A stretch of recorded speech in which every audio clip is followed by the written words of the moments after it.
What's going on YouTube? So in the last video you seen that we got new headlights and a color match grill, or we color matched it. But in this video we got some new taillights for the Ram. Hell yeah. I ain't gonna lie, yo, when I ordered them I thought they were like different, but I mean, hey, we're gonna work with them, all right? We're gonna work with them. We're gonna be color matching these ones as well. So I have an idea. I kind of looked on the internet and I was like, how do these look color matched? They look pretty good. They look pretty good. So yeah, we're gonna do that and we're gonna see how they turn out. All right.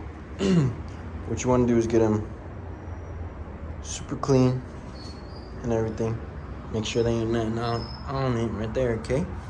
And then what you're gonna want to do is you want to get 1500 grit sandpaper.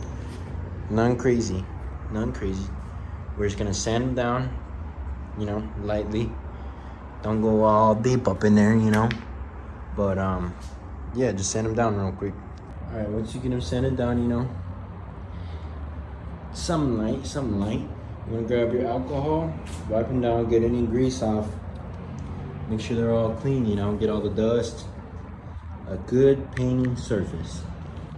All right, once you get them all cleaned up and everything, and they all good, you know, you want to get your plastic adhesion promoter right here. This good shit, okay? You're gonna want to do two coats, and you want to do 10 minutes in between. So we're gonna do one coat, 10 minutes, and then a second coat. Okay. All right. After you got done with the adhesion promoter, whatever the fuck, your two coats, okay? That's all you need. That's all you need on it. Okay? Let that dry. And then you want to get this, night shades. Okay? Just tint it the fuck out. No, I'm just playing. I only did two coats, another 10 minutes. But the thing is, I let it dry. I let it dry overnight, 24 hours. Since we're going to be taping it, doing all that.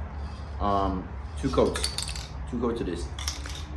So yeah, let's start masking it off so we get ready to color match them. All right, after you got them all masked off and everything, it's time to hit them with their paint. I mean, you could do it's whatever color you have your truck. But yeah, let's see how they look. All right, so it's a couple days later after I let the paint settle in and everything. Taillights came out. They came out pretty damn good. So I did two coats of the clear. That's all I did. I did one. The first one was pretty good, and then I did the second one pretty heavy. And I mean, yeah, they came out pretty damn good. I'm super happy with the way they turned out. Yeah, thanks for tuning in for this video, and stay tuned for more of the Ram build. Like and subscribe.